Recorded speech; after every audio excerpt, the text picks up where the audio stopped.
Bismillahirrahmanirrahim. Assalamualaikum warahmatullahi wabarakatuh. Bapak, Ibu, guru yang hebat, salam bahagia selalu Bapak Ibu guru yang hebat. Terima kasih banyak atas kesempatan dan partisipasinya Bapak Ibu berkenan hadir pada acara diseminasi tugas saya sebagai CGP Angkatan 9 perwakilan dari Kecamatan Kelari, SDN Pancawati 2, Kabupaten Karawang. Pertama-tama kita panjatkan puji syukur kehadirat Allah Subhanahu wa Ta'ala dengan keadaan diri acara ini karena beliau dan rekan kita semuanya. Doakan kepada beliau agar selalu sehat, lancar menjalankan ibadahnya. Bapak dan Ibu guru yang hebat, saya berdiri di sini bukan untuk menceramahi atau memberikan materi, tetapi kita hanya sharing saja ya Bapak dan Ibu, untuk berbagi praktik baik tentang materi apa saja yang ada, yang sudah saya dapatkan selama PPGP 2 bulan ini. Alhamdulillah sudah sampai pada modul 2 dan sekarang akan mendiseminasikan modul 1.4, yaitu tentang budaya positif. Khususnya di modul 1.4 ini tentang materi budaya positif yang selama kurang lebih 3 bulan, 3 minggu kalau tidak salah, kurang lebih 3 minggu kami menerima materi selama pendidikan. Kemarin sudah lokal karya kedua, namun pada hari ini akan didiseminasikan itu hanya kurang lebih 1 jam. Jadi hanya poin-poinnya saja ya Bapak dan Ibu. Dan saya juga ucapkan terima kasih banyak kepada rekan-rekan, teman sejawat, Bapak Ibu yang sudah berkenan untuk menghadiri atau ikut berbagi praktik baik ini. Perkenalkan, mungkin tadi saya belum memperkenalkan diri. Nama saya Pipin Prihastiati dari SD Pancawati 2, Kecamatan Kelari, Angkatan 9, dengan PP Ibu Reni Yulianti dan hasilnya Ibu Hanifah. Langsung saja ya Bapak dan Ibu. Pada kesempatan ini saya akan memaparkan tentang konsep inti budaya positif, yaitu yang mencakup perubahan paradigma belajar, disiplin positif, nilai-nilai kebajikan, kebutuhan dasar manusia, motivasi perilaku manusia, posisi kontrol guru, keyakinan kelas, dan segitiga restitusi.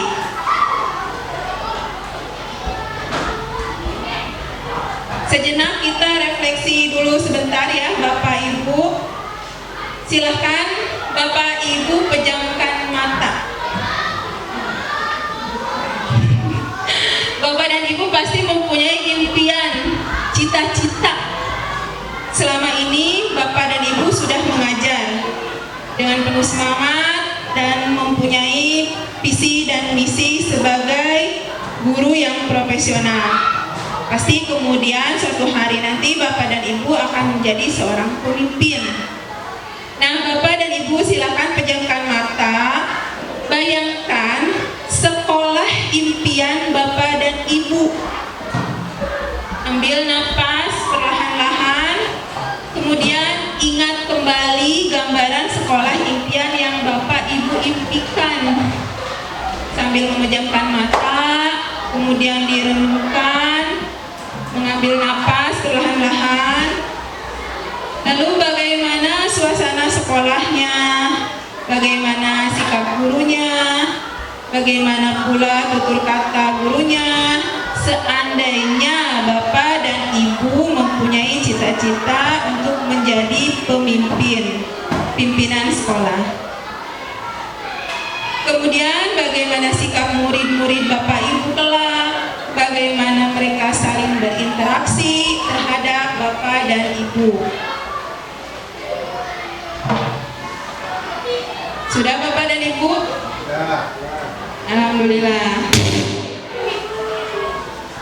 Baiklah, untuk mewujudkan sekolah impian tersebut, Ibu Bapak adalah seorang pemimpin di sekolah. Bagaimana Bapak dan Ibu akan menciptakan sekolah lingkungan yang positif di sekolah? Apa strategi yang akan Bapak Ibu pilih? Lalu bagaimana akan menerapkan disiplin positifnya itu di sekolah yang akan Bapak Ibu laksanakan? Sudah ada jawabannya Bapak Ibu?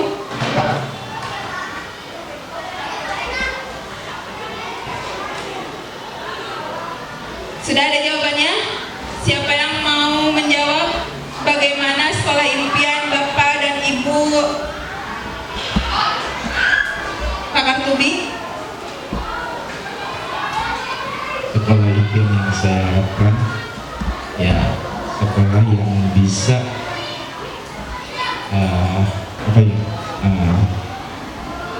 menyamankan siswa dan ibu juga yang terdapatnya interaksi antara guru dan siswa itu berjalan yang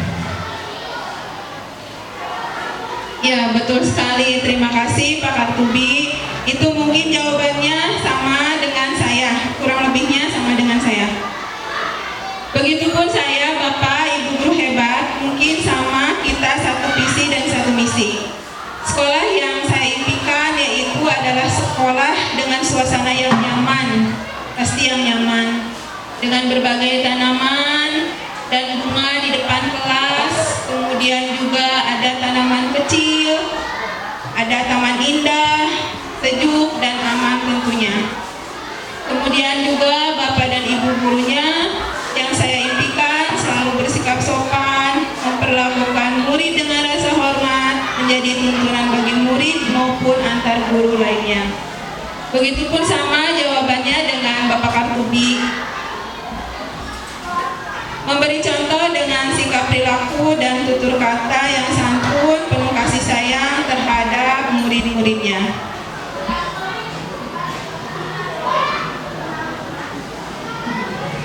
Begitupun dengan sikap murid-murid yang kita impikan, yaitu murid yang tangguh, berakhlak dan berwawasan global. Tangguh meliputi dimensi mandiri, kreatif, bernalar, kritis. Semua itu sudah kita laksanakan di sekolah kita dalam apa Bapak dan Ibu? Kurikulum Merdeka, profil pelajar Pancasila. Bagaimana mewujudkan sekolah impian kita? Seandainya saya sebagai seorang pemimpin di sekolah, begitupun dengan Bapak dan Ibu yang tadi sudah diimpikan, saya akan menciptakan sebuah lingkungan yang positif dengan strategi yang relevan sesuai karakteristik murid. Dengan lingkungan sekitar, saya akan mengkomunikasikan kepada guru agar menerapkan pendekatan pembelajaran yang tadi dikatakan oleh Pak Kartubi yang berpusat pada murid. Mengapa harus nyaman? Untuk peserta didik kita sesuai dengan standar nasional pendidikan. Lingkungan yang sangat baik, yang positif diperlukan agar pembelajaran yang terjadi adalah pembelajaran yang berpihak pada murid sebagai tertuang dalam standar proses pada standar nasional pendidikan, yaitu pasal 12. Yang pertama, pelaksanaan pembelajaran sebagaimana dimaksud dalam pasal 10 ayat 2 huruf B diselenggarakan dalam suasana belajar yang interaktif, inspiratif, menyenangkan, menantang, memotivasi peserta didik untuk berpartisipasi aktif dan memberikan ruang yang cukup bagi prakarsa, kreativitas, kemandirian sesuai dengan bakat, minat, dan perkembangan peserta didik, serta psikologi peserta didik. Yang pertama, dalam materi yang akan saya sampaikan dalam praktik baik ini, yaitu mencakup pembelajaran dengan paradigma. Mungkin tidak asing lagi bagi Bapak dan Ibu, khususnya untuk kelas 1, 2, 4, 5, tentang pembelajaran dengan paradigma baru yang sudah kita laksanakan melalui kurikulum Merdeka, yaitu tentang profil pelajar Pancasila.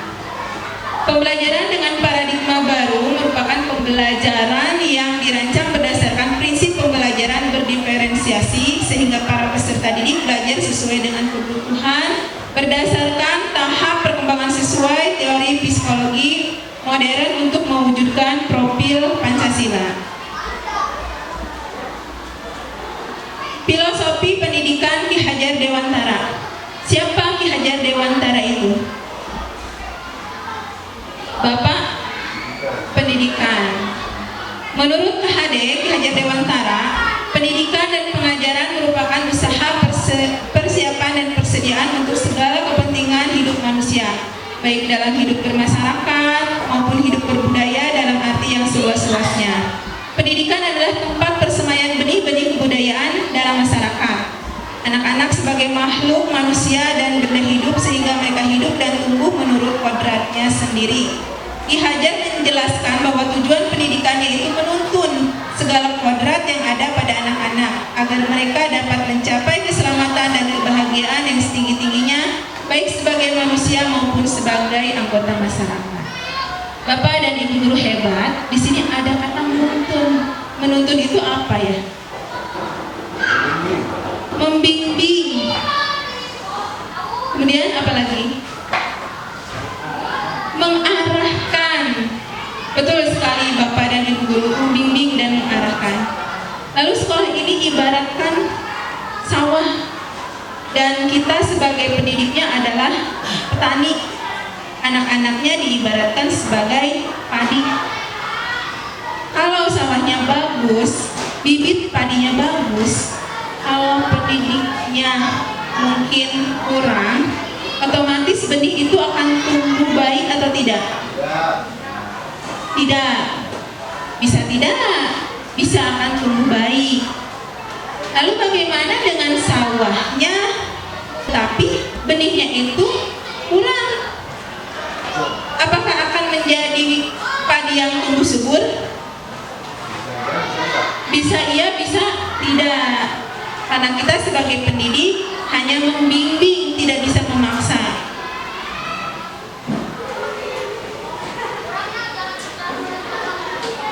Seperti ini Bapak dan Ibu, filosofi pemikiran Ki Hajar Dewantara. Pendidikan adalah menuntun segala kodrat yang ada pada anak sesuai alam dan jawabannya agar mereka mencapai kebahagiaan dan keselamatan setinggi-tingginya.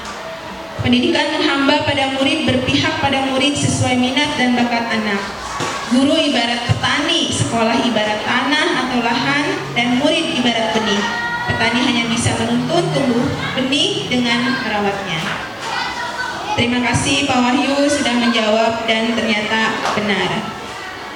Baiklah Bapak dan Ibu guru hebat, sekarang ada pertanyaan pemantik.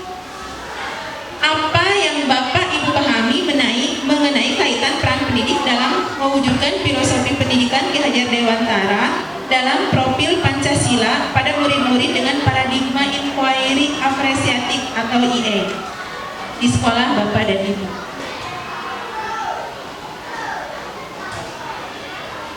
Baiklah.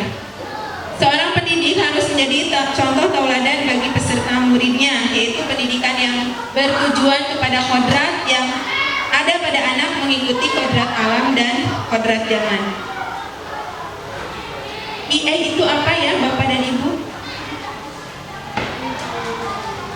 Paradigma inquiry apresiatif. Apresiatif di sekolah, yaitu mungkin Bapak dan Ibu baru mendengar dan baru mengetahui apa itu paradigma inquiry apresiatif. yaitu visi kita seorang guru harus sesuai sejalan dengan filosofi pendidikan Ki Hajar Dewantara yang tadi saya utarakan, yaitu pendidikan harus bertumpu pada dua kodrat alam dan kodrat zaman. Ketika kita merumuskan visi, maka guru harus mengutamakan dan berfokus kepada murid, karena tujuan pendidikan adalah agar murid mendapatkan keselamatan dan kebahagiaan setinggi-tingginya. Lalu bagaimana paradigma inquiry apresiatif ini? EA yang dikenal sebagai pendekatan manajemen perubahan yang kolaboratif dan berbasis kekuatan, EA menggunakan prinsip-prinsip utama psikologi positif dan pendidikan positif.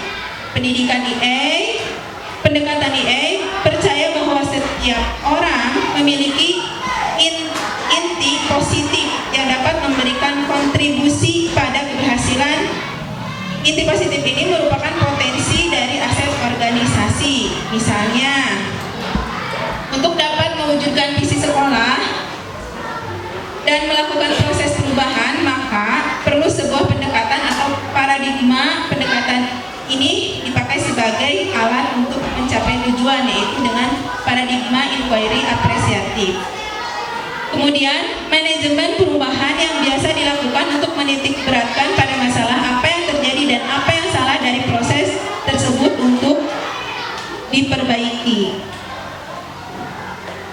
Lalu inquiry apresiatif sebagai pendekatan manajemen perubahan dengan kata bagja. Mungkin pada waktu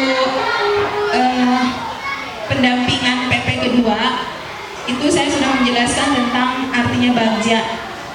Namun mungkin ada yang sebagian Bapak dan Ibu waktu itu tidak ikut karena hanya terbatas, hanya 5 orang guru dan 5 orang siswa.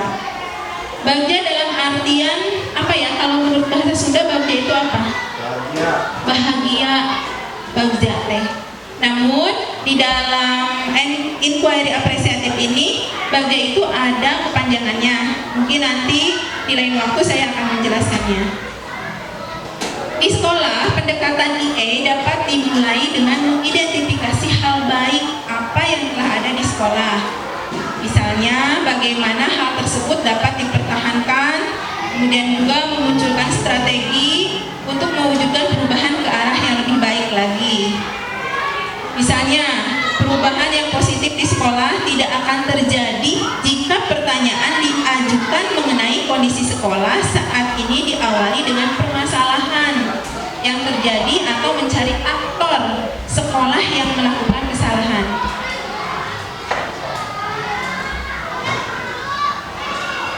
Inquiry apresiatif sebagai pendekatan manajemen perubahan bagja, contohnya, tadi kan tidak dicari aktor siapa yang melakukan kesalahan, tetapi mencari positifnya.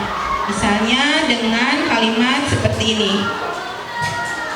Biasanya anak-anak itu nilainya rendah. Ada kalimat, mengapa capaian hasil belajar siswa rendah? Kemudian, kadang ada juga kepada gurunya, apa yang membuat rencana kegiatan sekolah tidak berjalan lancar? Nah, Bapak dan Ibu guru hebat, sebagai motivasi untuk melakukan perubahan tentu akan berangsur menurut jika diskusi diarahkan pada permasalahan.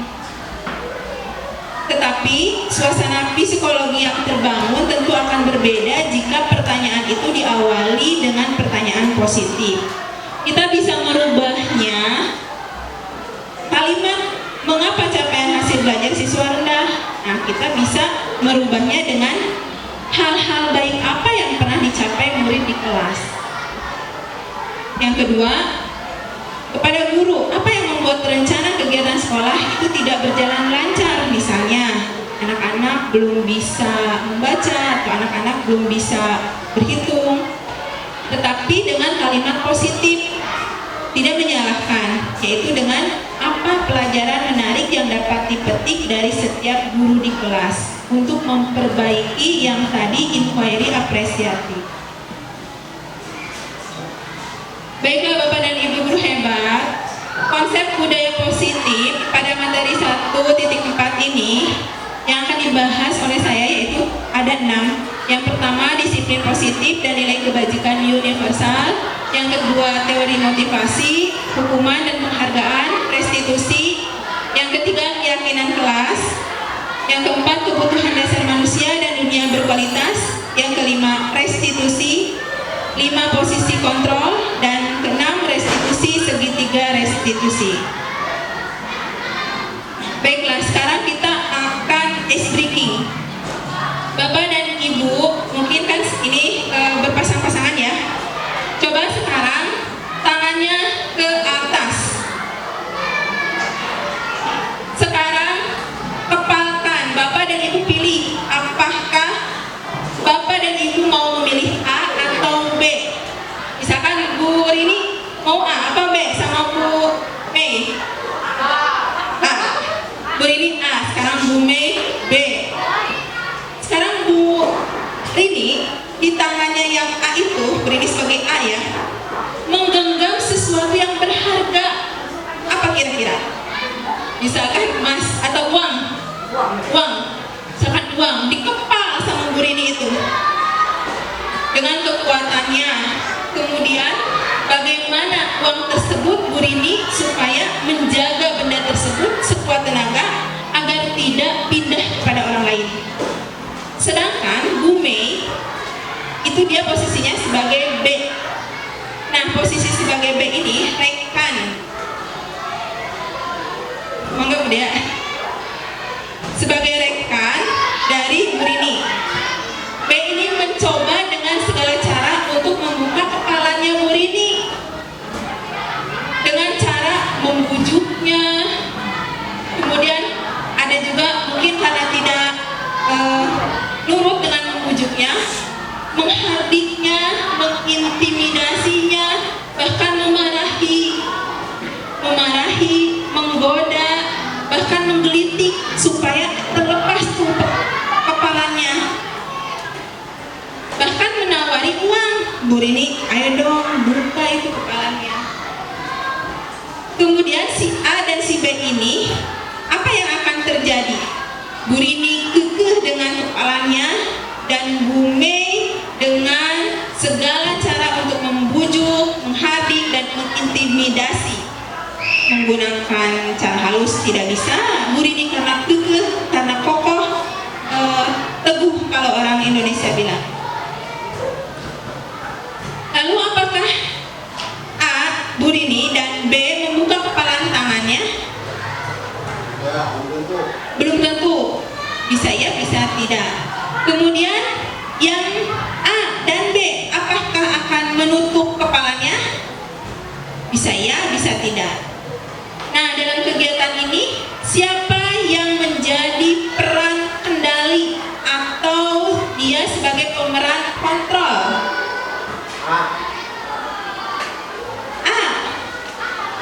Ya. Kenapa? Kuat nggak nih kira-kira Bu Rini dengan tadi iming-iming uang atau dengan kasarnya ada dihardik, dikelikitik gitu. Untuk kemungkinan jawabannya yaitu sangat bervariasi antara Bu Rini bersedia membukanya dengan tetap bertahan menutup kepalan tangannya. Yang kedua, Bu Rini akan membukanya dengan kontrol dia sendiri tanpa disuruh atau dihardik oleh Bu Mei. Jadi peran kontrolnya di sini itu adalah siapa, Bapak dan Ibu guru? Siapa? Ya, yang A. Jadi siapa A itu? Bu Rini. Siapa Bu Rini itu? Dirinya sendiri. Jadi peran kontrol kita itu adalah diri sendiri. Ada 2 faktor Bu Rini itu. Ada faktor internal dan faktor eksternal. Faktor internalnya dia mempunyai keteguhan, yaitu tadi. Faktor eksternalnya yaitu Bu Mei. Nah, Bapak dan Ibu guru hebat, di sini ada teori kontrol yaitu tentang beberapa miskonsepsi tentang makna kontrol Bu Rini dan Bu Mei. saya, Bapak dan Ibu, ini mas pada nilai-nilai kebajikan yang disepakati bersama tidak terlepas dari suku, bangsa, agama, bahasa maupun latar belakang Bapak dan Ibu.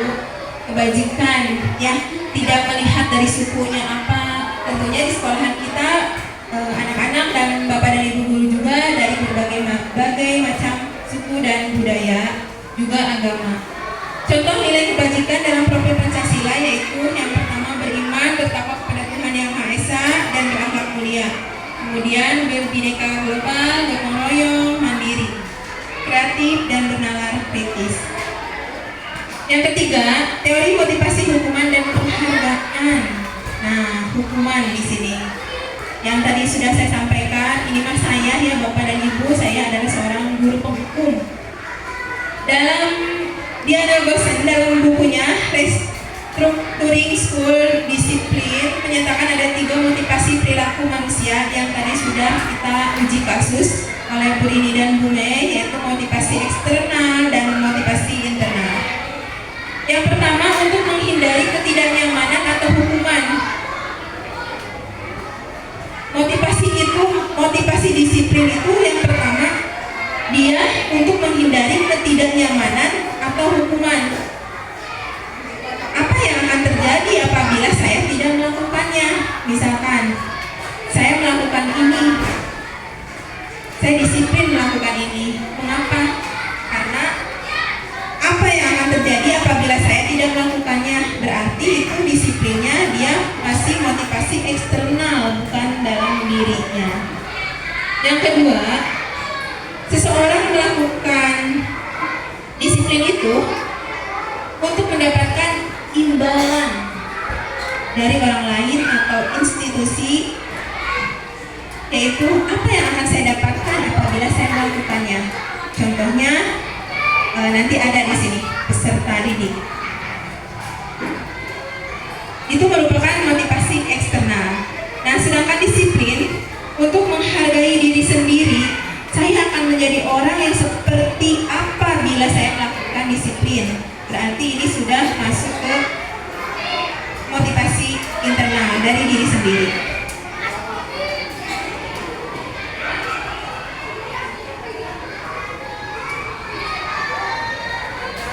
Motivasi perilaku manusia ada 2, Bapak dan Ibu, yang sudah tadi diutarakan, ada motivasi ekstrinsik dan motivasi intrinsik.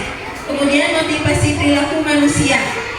Motivasi perilaku manusia ada 3, yang pertama hukuman, yang kedua penghargaan, dan yang ketiga restitusi. Hukuman itu mungkin kita langsung berpikir kepada sanksi hukuman, berarti sudah tertulis dan sudah dikaji oleh perundang-undangan. Contohnya misalkan ada yang melakukan suatu tindakan kejahatan, maka akan mendapatkan hukuman. Tidak terencana atau tiba-tiba, murid tidak tahu apa yang akan terjadi, tidak dilibatkan, kemudian juga bersifat satu arah, berupa hukuman fisik atau psikis. Kalau penghargaan, terencana, disepakati sesuai peraturan, murid tetap dibuat tidak nyaman, sikap guru selalu memonitor murid. Yang ketiga yaitu restitusi. Restitusi ini proses menciptakan kondisi bagi murid untuk memperbaiki kesalahan. Proses kolaboratif yang mengajarkan murid untuk mencari solusinya sendiri. Contohnya nanti ada di sini. IPA, seorang murid yang bernama IPA, dia kurang menguasai pelajaran matematika, sehingga pada saat pelajaran tersebut berlangsung dia lebih banyak berdiam diri atau menggambar di buku pelajarannya. Mengapa dia berdiam diri atau dia menggambar? Mungkin ada beberapa faktor. Dia kurang berminat pada pelajaran matematika, atau faktor lain yaitu gurunya yang istilahnya kurang inovatif atau monoton dengan menggunakan konvensional, yaitu metode sama.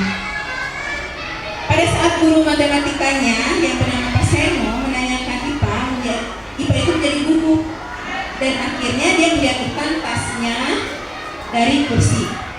Lalu Lalu tiba-tiba Pak Seno ini langsung menyuruh IPA itu maju ke depan kelas dengan gugup. Semua teman-temannya tertawa melihat perilaku IPA yang berbicara tergagap dan terkejut tersebut. Pak Seno kemudian membiarkan teman-temannya untuk menertawakan IPA. Kemudian IPA tergagap dan malu luar biasa, dan malahan IPA itu disuruh maju ke depan. IPA maju ke depan. Langsung dia berdiri di depan kelas, dan sambil berdiri dia menunjuk hidungnya. Karena tidak bisa menjawab apa, si IPA ini dihukum karena tidak bisa menjawab pertanyaan dari Pak Seno. Bapak dan Ibu guru hebat, di sini ada pertanyaan. Yang pertama, apakah Bapak dan Ibu guru setuju dengan tindakan Pak Seno tersebut terhadap IPA? Tidak. Tidak. Mengapa? Bisa menjatuhkan mentalnya. Betul sekali. Terima kasih Pak Wahyu. Tepuk tangan untuk Pak Wahyu. Yang kedua, menurut Anda tindakan Pak Seno terhadap IPA adalah sebuah hukuman atau konsekuensi? Hukuman. Mengapa?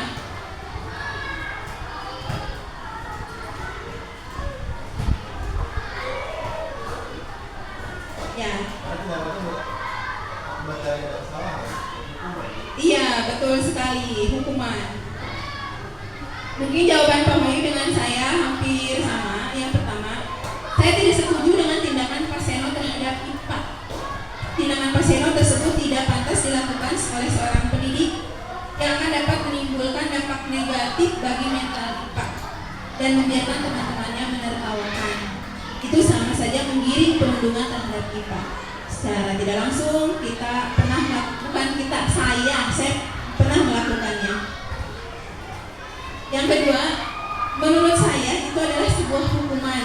Mengapa? Karena dengan berdiri di depan kelas membuat IPA semakin takut dan merasa malu.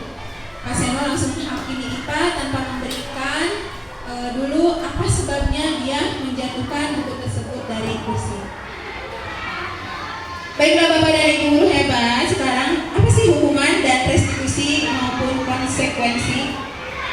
Hukuman itu adalah tindakan terhadap suatu pelanggaran, di mana ada kesalahan pasti akan dihukum.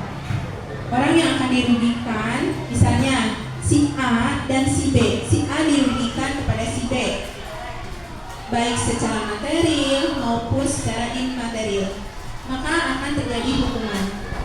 Kemudian restitusi. Apa itu restitusi? Apakah Bapak dan Ibu guru hebat di sini baru mendengar restitusi? Ya. Pernahkah mendengar sebelumnya Bapak dan Ibu? Ya. Tidak. Baiklah. Restitusi di sini yaitu proses menciptakan kondisi bagi murid untuk memperbaiki kesalahan mereka, sehingga mereka bisa kembali pada kelompok mereka dengan karakter yang lebih kuat, dan konsekuensi merupakan suatu tindakan yang sudah terencana. Jadi konsekuensi itu tindakan yang sudah terencana. Contohnya, misalkan seseorang membawa motor yang kencang, pasti dia mempunyai suatu konsekuensi. Apa konsekuensinya?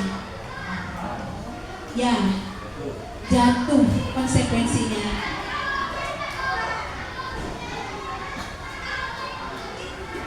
Tindakan guru, baik Bapak dan Ibu guru hebat, di sini ada pertanyaan. Nanti apakah ini betul atau salah, silakan Bapak Ibu menilainya. Ada tindakan guru dan di sebelah ini hukuman atau konsekuensi. Tindakan guru yang pertama, mencatat 100 kali di dalam buku kalimat. Saya tidak akan terlambat lagi karena seseorang itu misalkan murid yang terlambat ke sekolah. Di sini saya jawab dengan hukuman. Betul apa salah Bapak Ibu? Betul. Mengapa betul? Hukuman hanya sepihak. Yang kedua, seorang siswa lari mengelilingi lapangan basket 2 kali karena terlambat hadir di sekolah. Saya menjawabnya hukuman. Betul tidak Bapak? Betul. Kemudian yang ketiga, murid diminta untuk push up 15 kali karena tidak menggunakan masker ke sekolah. Hukuman atau bukan Bapak Ibu? Hukuman, betul sekali. Yang keempat, menggantikan kertas tugas teman yang telah dicoret-coret. Nah, di sini berbeda jawabannya. Konsekuensi. Betul apa salah Bapak Ibu? Hukuman atau konsekuensi? Ya, betul sekali. Konsekuensi. Mengapa konsekuensi? Karena untuk memperbaiki kesalahan dia harus menggantikan, berarti ada yang dirugikan, kemudian si A tersebut mengganti kerugian si B itu dengan cara menggantikan kertas temannya tersebut. Itu disebut dengan konsekuensi. Kemudian membersihkan tumpahan air di meja tulis karena tersenggol pada saat belajar. Misalkan, Bu Lia, tolong itu bersihkan kembali itu mejanya Pak Artubi. Berarti itu konsekuensi. Betul salah Bapak dan Ibu? Betul, karena memperbaiki kembali kesalahan Bu Lia tersebut. Kemudian murid disuruh untuk mengenakan sepatu seharian di sekolah. Tidak mengenakan sepatu seharian di sekolah karena tidak mengenakan sepatu hitam. Hukuman apa konsekuensi? Hukuman. Lari mengelilingi lapangan basket 2 kali karena terlambat 10 menit untuk pelajaran PJOK. Betulkah hukuman atau konsekuensi? Konsekuensi. Mengapa? Karena posisinya si siswa ini ada dalam pelajaran PJOK. Dia terlambat karena dalam masih pelajaran PJOK, bukan pelajaran kita. Kecuali kalau pelajaran kita, mungkin dia akan mendapatkan dengan kriteria hukuman. Ada kasus lagi Ibu Anas. Ibu Anas, silakan Bapak dan Ibu menjawabnya. Ibu Anas guru kelas 2 SD yang mendapatkan masalah. Misalkan murid-muridnya tidak bisa tertib ketika antri di depan pintu kelas dan selalu berebutan masuk ke dalam kelas setelah jam istirahat usai. Dan ini tentunya sangat mengganggu proses pembelajaran di mana kelas tidak dapat mulai tepat waktu karena Ibu Anas sibuk menenangkan murid-muridnya. Nah, untuk waktu cukup lama, akhirnya Bu Anas berpikir cepat dan mengandalkan stiker bintang. Jadi setiap murid-murid yang masuk kelasnya usai jam istirahat, kemudian Bu Anas akan mengiming-imingi muridnya itu dengan stiker bintang. Siapa yang berdiri lurus, kemudian juga dia akan berbaris rapi antri di depan pintu, maka akan diberikan stiker bintang oleh Bu Anas. Nah, sebagian besar murid-muridnya itu menyambut tantangan tersebut dan langsung berdiri rapi di depan pintu agar mendapatkan stiker bintang, diiming-imingi sebuah penghargaan. Nah, hal ini dilakukan secara terus-menerus beberapa minggu. Kemudian Bu Anas ini dalam kondisi keadaan sakit, akhirnya dia tidak masuk kelas. Kemudian digantikan oleh guru pengganti yaitu Pak Heru. Akan tetapi Pak Heru tidak mengetahui tentang stiker bintang itu karena mungkin berbeda pegangan ya. Dan benar saja Bapak Ibu, pada saat mau masuk ke kelas usai jam istirahat, murid-murid kelas 2 itu kembali berebutan masuk kelas. Nah, sekarang apa yang terjadi? Mengapa bisa sampai seperti itu? Dari kasus tadi, maka jawablah ada pertanyaan. Berdasarkan teori motivasi yang tadi sudah saya sampaikan, berdasarkan teori motivasi yang telah Bapak Ibu pelajari sebelumnya, kira-kira motivasi murid kelas 2 itu bersedia antri sebelum masuk kelas, apa motivasinya? Bintang, betul sekali, murid ini hebat. Yang kedua, adakah cara lain agar murid-murid kelas 2 bersedia antri di depan kelas tanpa diberi penghargaan, yaitu berupa stiker bintang? Iya, yaitu dengan tadi Bapak Ibu dengan restitusi. Baiklah, mungkin ini jawaban untuk jawaban dari saya. Pada waktu itu, Lokakarya 2, saya menjawab seperti ini, Bapak Ibu. Motivasi murid-murid kelas 2 untuk bersedia berdiri antri sebelum masuk kelas, yaitu mereka termotivasi dengan mendapatkan imbalan penghargaan dari orang lain. Jadi penghargaan itu sebenarnya kalau kemarin waktu PPGP itu penghargaan itu tidak boleh. Tapi nanti saya akan, mungkin di lain kesempatan saya akan jelaskan. Kemudian artinya murid-murid tersebut berbaris rapi hanya untuk mengharapkan penghargaan dari gurunya. Kemudian cara lain agar murid-murid kelas 2 bersedia antri di depan kelas tanpa diberi penghargaan stiker bintang, yaitu dengan cara tadi penguatan yang dikatakan oleh Bapak Wahyu atau konsekuensi, sehingga murid akan mengerti bahwa dirinya sendiri yang pegang kendali kontrol. Yang tadi kita uji coba dalam speaking tadi, kepalan. Jadi kontrolnya itu diri kita. Kemudian dihukum oleh penghargaan. Nah ini Bapak dan Ibu, dihukum oleh penghargaan. Jadi penghargaan itu sebenarnya bukan untuk memotivasi kita untuk maju, tetapi penghargaan itu adalah sebuah hukuman.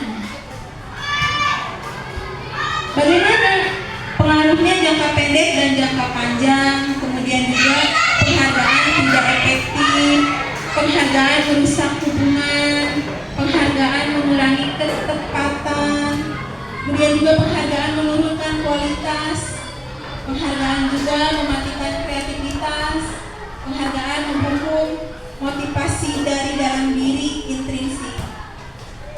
Yang keempat yaitu kebutuhan dasar manusia. Bapak dan Ibu guru hebat, di sini ada kata kebutuhan. Pasti kita semua selalu mengutamakan yang namanya kebutuhan. Kebutuhan itu ada secara materi maupun spirit. Kebutuhan dasar manusia adalah segala sesuatu yang kita lakukan untuk mendapatkan keinginan. Jadi apapun yang kita inginkan itu termasuk suatu kebutuhan. Kemudian bagaimana cara kita mendapatkan kebutuhan itu? Yaitu dengan usaha. Seperti contohnya kita lapar, tapi kalau tidak ada usaha untuk mengambil makanan tersebut, apakah kenyang kita? Tidak. Betul sekali. Harus ada usaha. Apa usahanya? Kita bisa beli, kita bisa membuatnya sendiri, atau kita bisa meminta bantuan kepada orang lain untuk mengambilkannya. 5 kebutuhan dasar manusia. Yang pertama, bertahan hidup. Semua makhluk di dunia ini pasti akan mengutamakan untuk bertahan hidup. Bahkan sejenis amuba aja itu akan mereka bertahan hidup dengan cara amuba membelah diri. Bertahan hidup.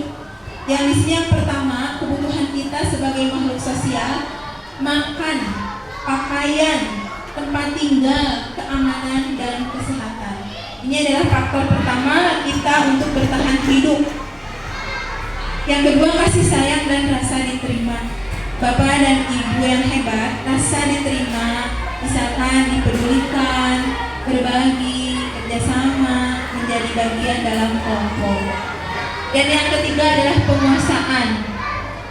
Penguasaan di sini adalah harga diri, keinginan untuk dianggap, memimpin, berprestasi, diakui, didengar.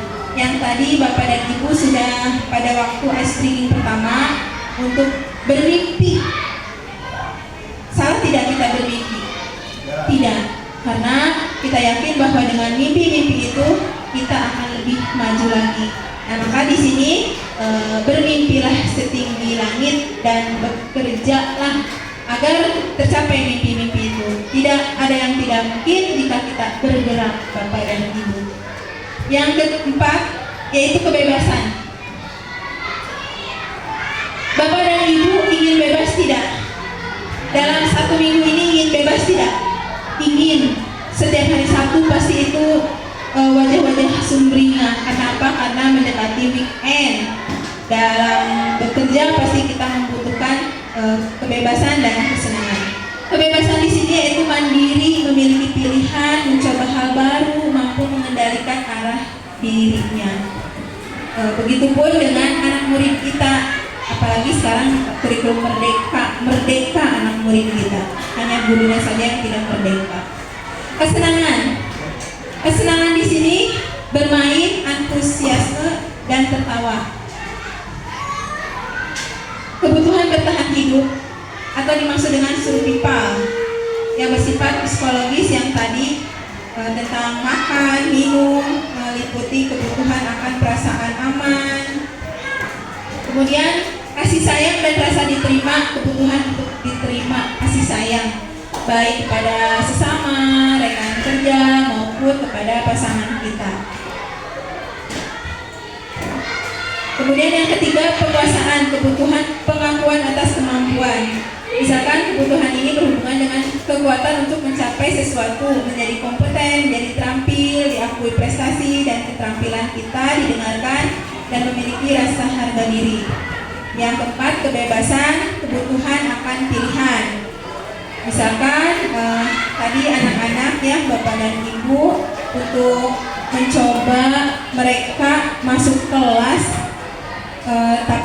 Mereka kan ingin bebas, mereka masuk kelas siapa yang paling duluan masuk, tapi ternyata itu tidak kondusif. Kemudian gurunya tersebut menggunakan penghargaan yaitu berupa stiker bintang tadi. Kemudian kesenangan, kebutuhan untuk merasa senang. Kebutuhan kesenangan ini yaitu mencari kesenangan dalam arti bermain dan tertawa. Bayangkan hidup kita tanpa ada kenikmatan. Selama sebulan kita bekerja, luangkanlah waktu misalnya 1 hari untuk refresh.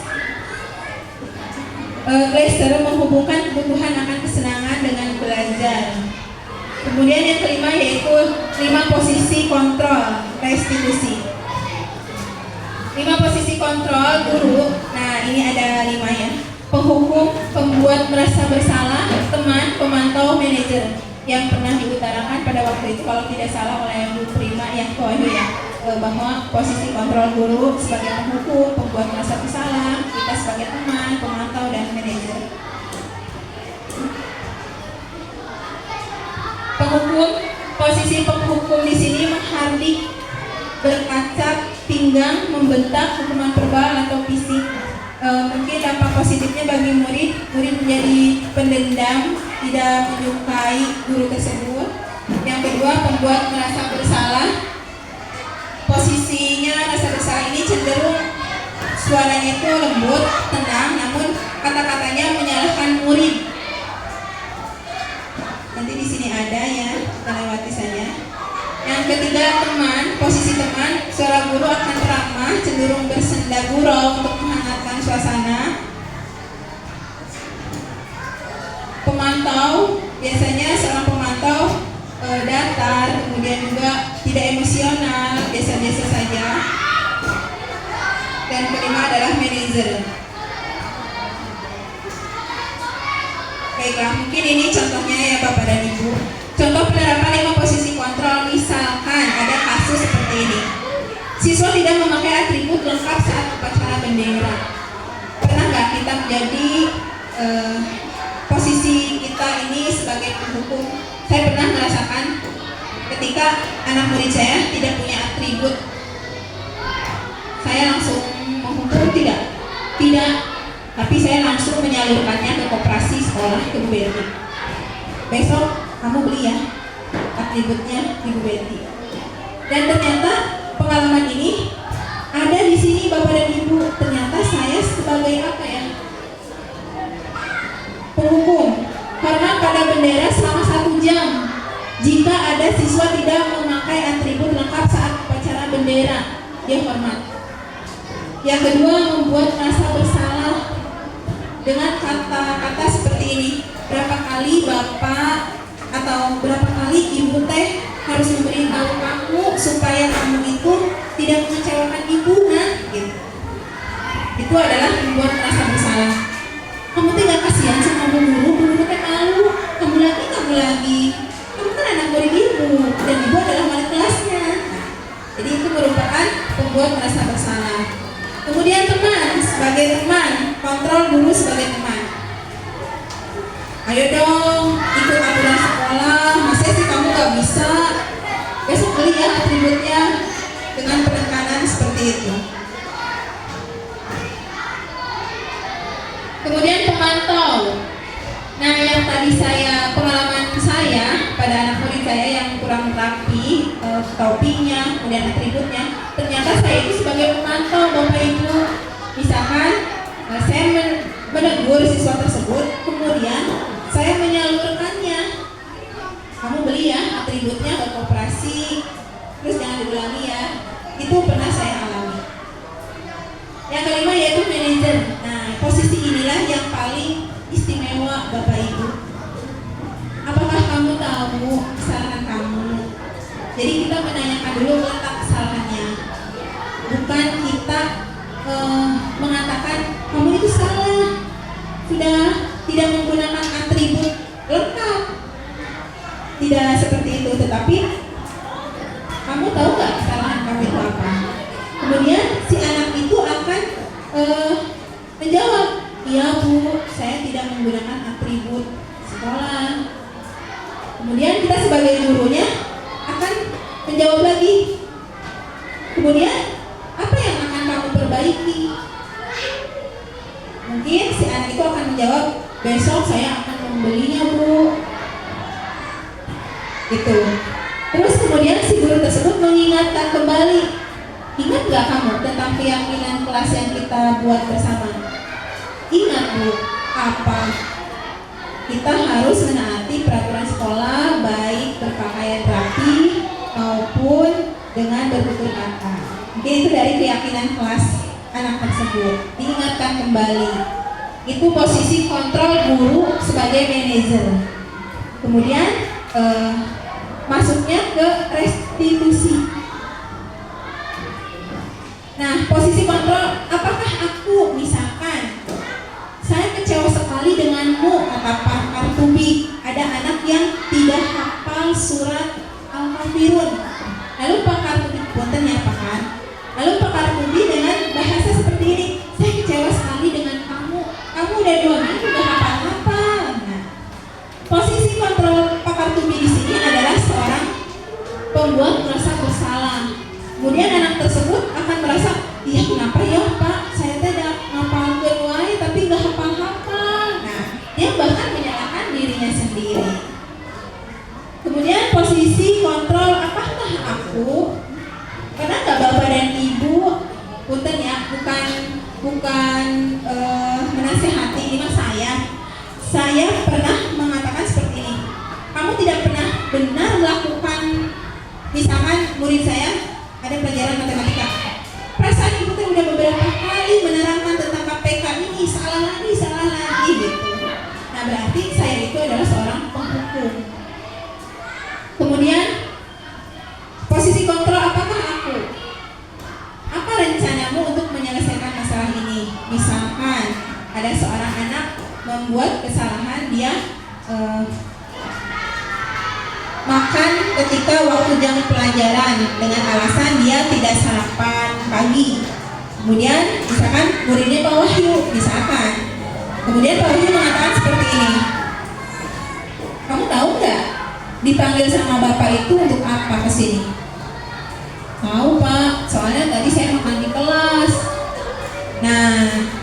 Nah, Bapak juga pernah merasa bersalah, setiap manusia itu pernah melakukan kesalahan. Jadi Pak Wahyu ya, ini restitusi.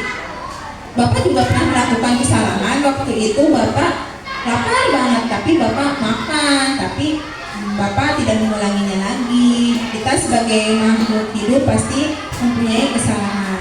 Kemudian apa yang akan kamu lakukan untuk kedepannya agar tidak melakukan kesalahan lagi?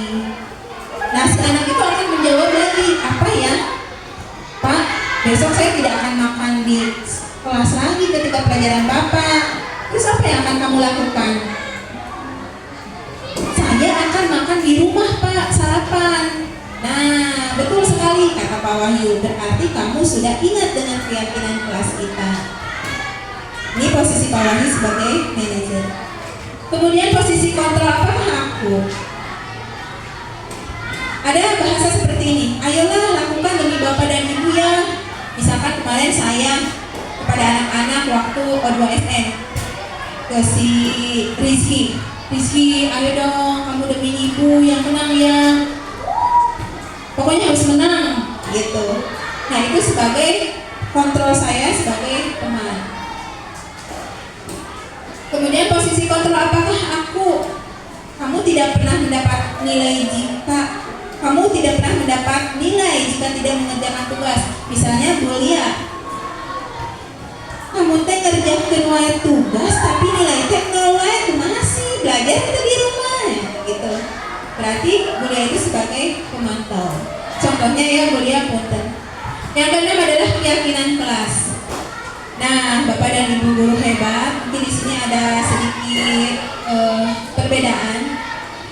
Apa yang telah saya pelajari waktu di PPGP kemarin, ada keyakinan kelas berbeda. Mengapa sih keyakinan kelas? Mengapa tidak peraturan kelas saja?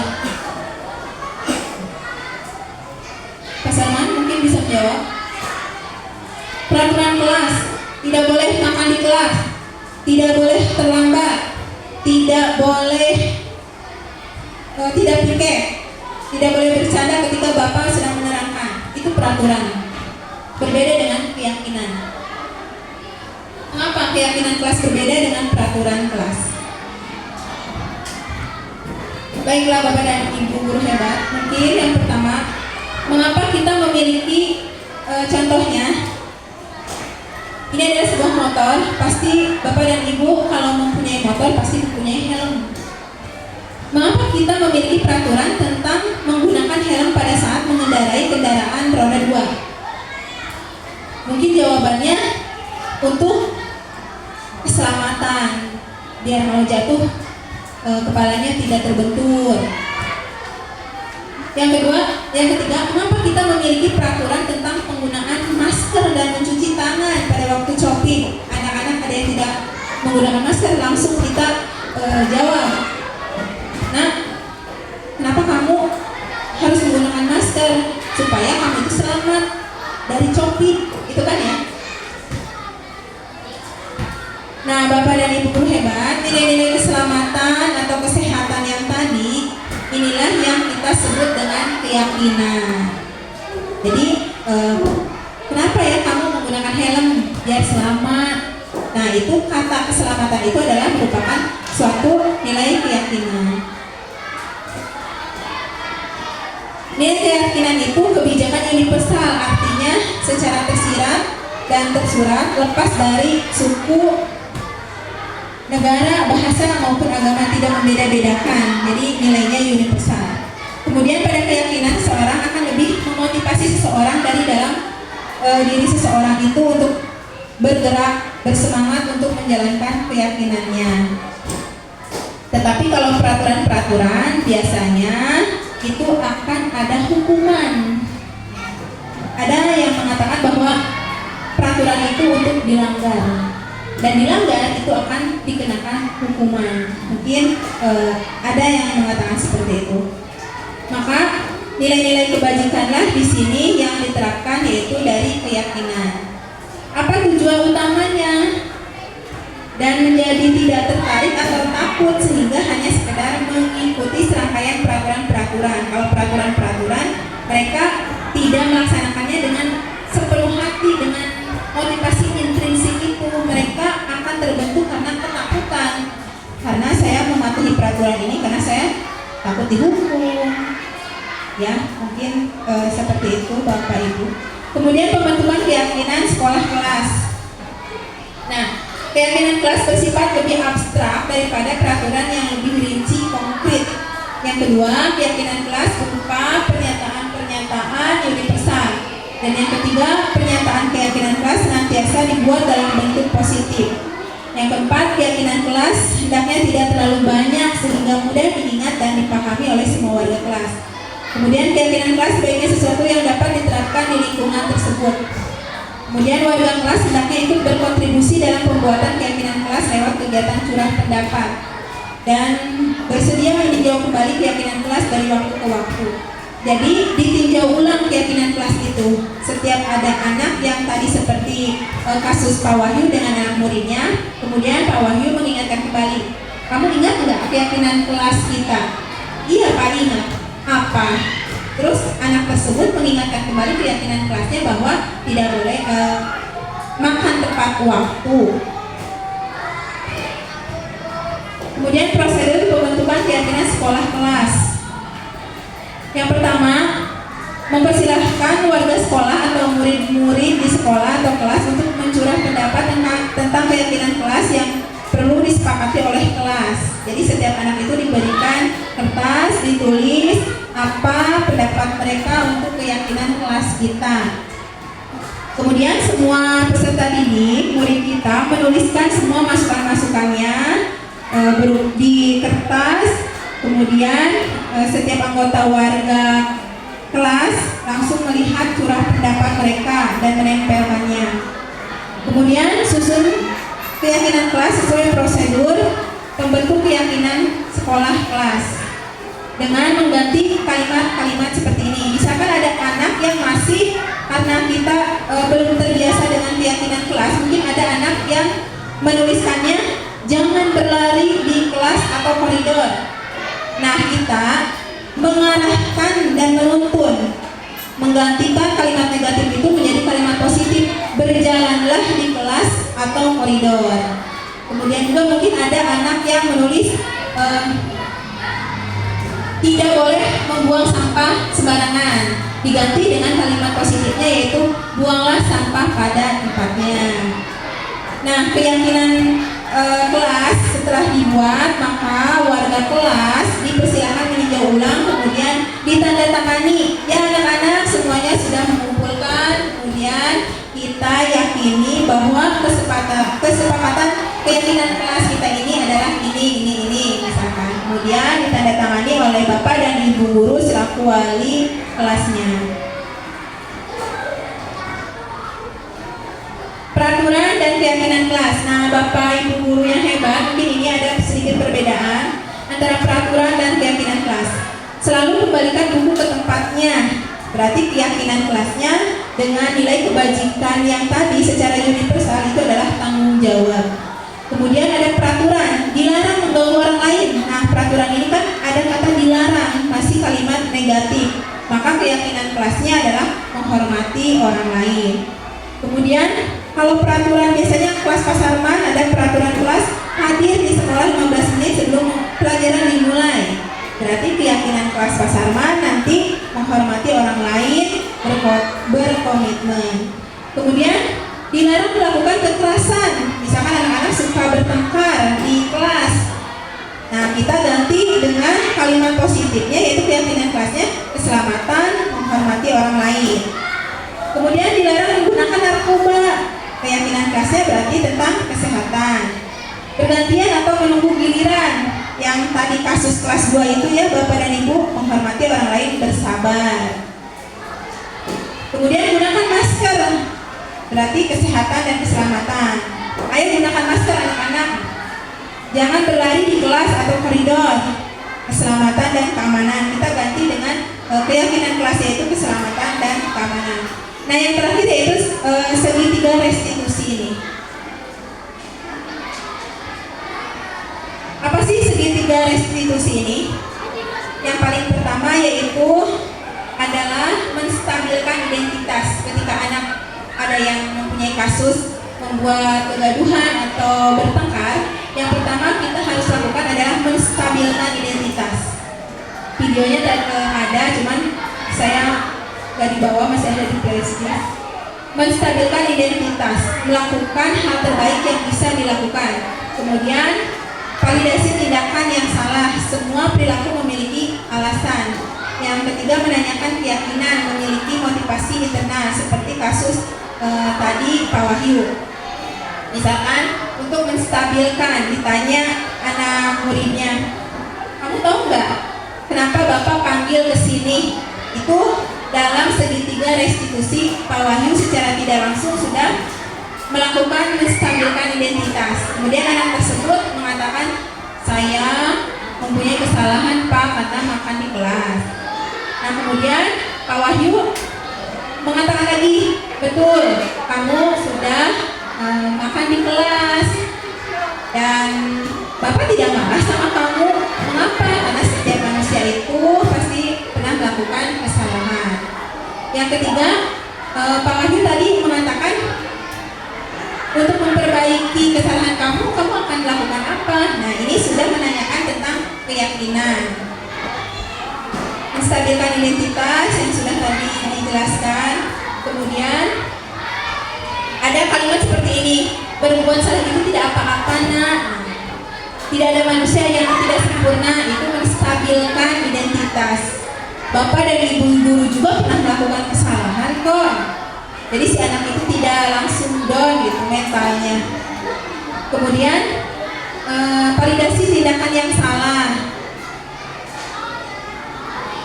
Padahal kamu bisa melakukannya yang lebih buruk dari ini ya. Kemudian menanyakan keyakinan kelas yang tadi sudah di kasus muridnya Pak Wahyu. Misalkan teori kontrol menyatakan bahwa kita pada dasarnya termotivasi secara internal.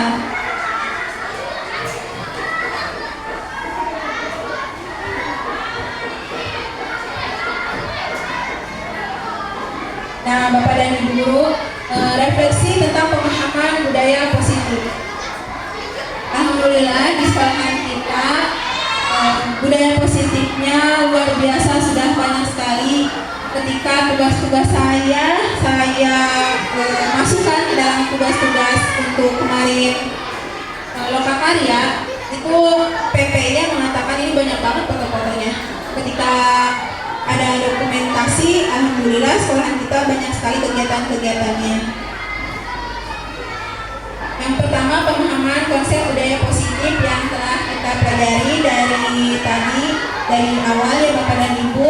Yang pertama, disiplin positif dapat membangun karakter peserta didik menjadi lebih baik.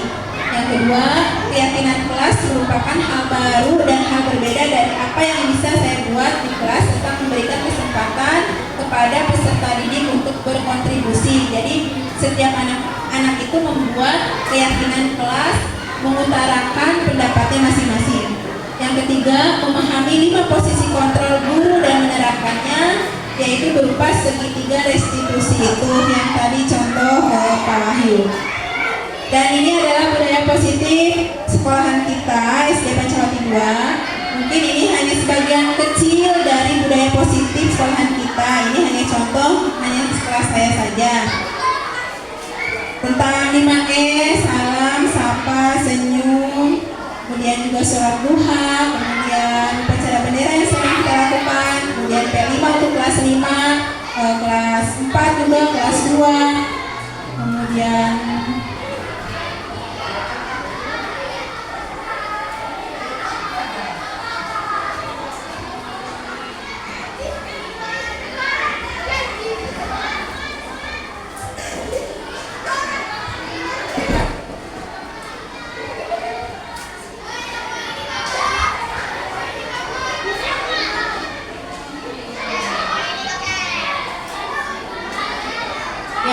Bapak dan Ibu guru hebat, mungkin itu sedikit berbagi praktik dari saya selama pendidikan guru penggerak selama 2 bulan ini. Alhamdulillah Bapak dan Ibu dari awal sampai akhir sudah menyimak dengan penuh semangat. Nah, untuk ada tugas sedikit ya Bapak dan Ibu, saya akan membagikan kertas kecil. Bapak dan Ibu isi 5 keyakinan kelas yang Bapak Ibu sepakati, pendapat Bapak dan Ibu.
kalau sudah selesai, maka tempelkan di papan tulis.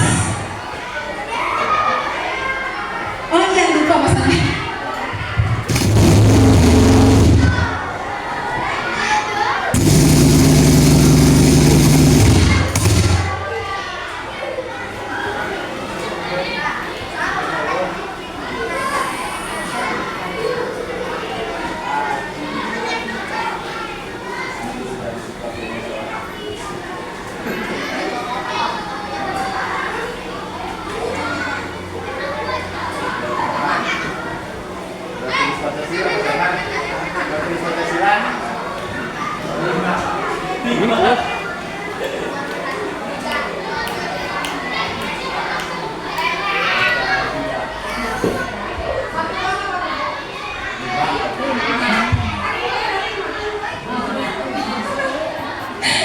Itu bawah minimal 3, maksimal 5. Semakin banyak semakin bagus. Kemudian ditulis nama bapak dan ibu. Nanti ditempel di depan.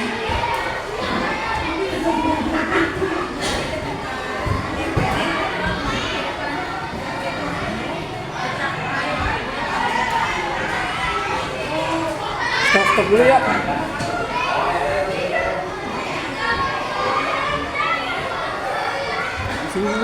Jangan dulu itu ya, jangan dulu pulang.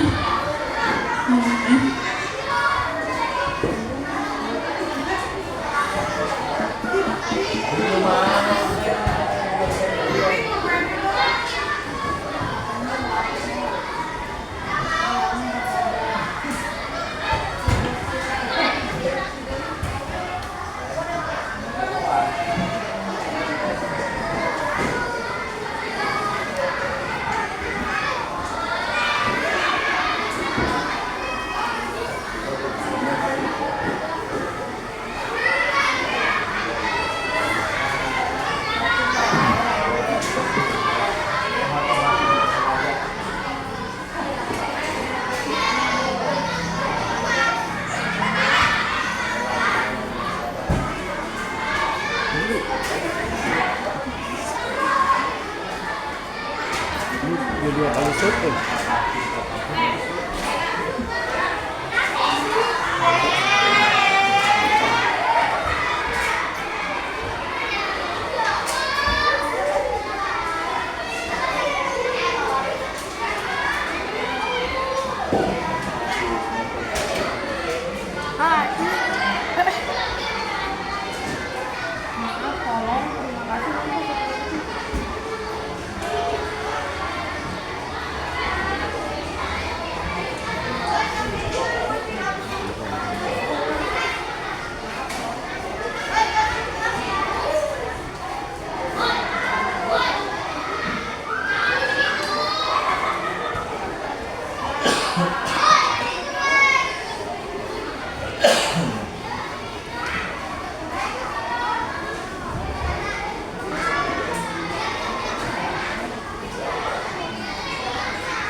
Videoin ya, bapak ikut videoin.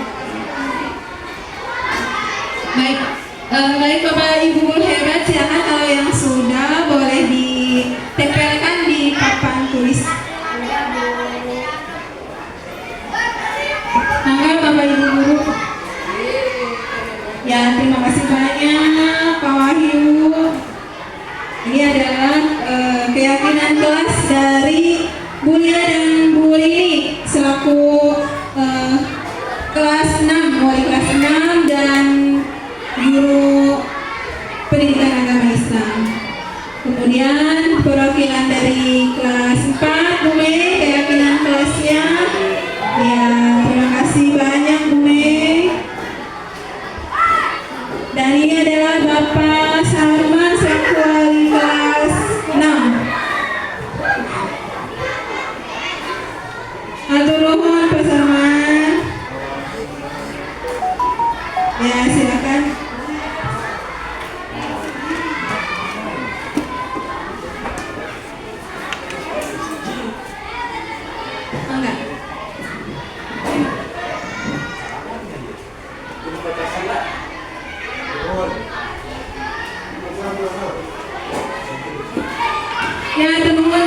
Ubi guru PAI, guru PAI-nya ada 4, alhamdulillah di sekolah kita.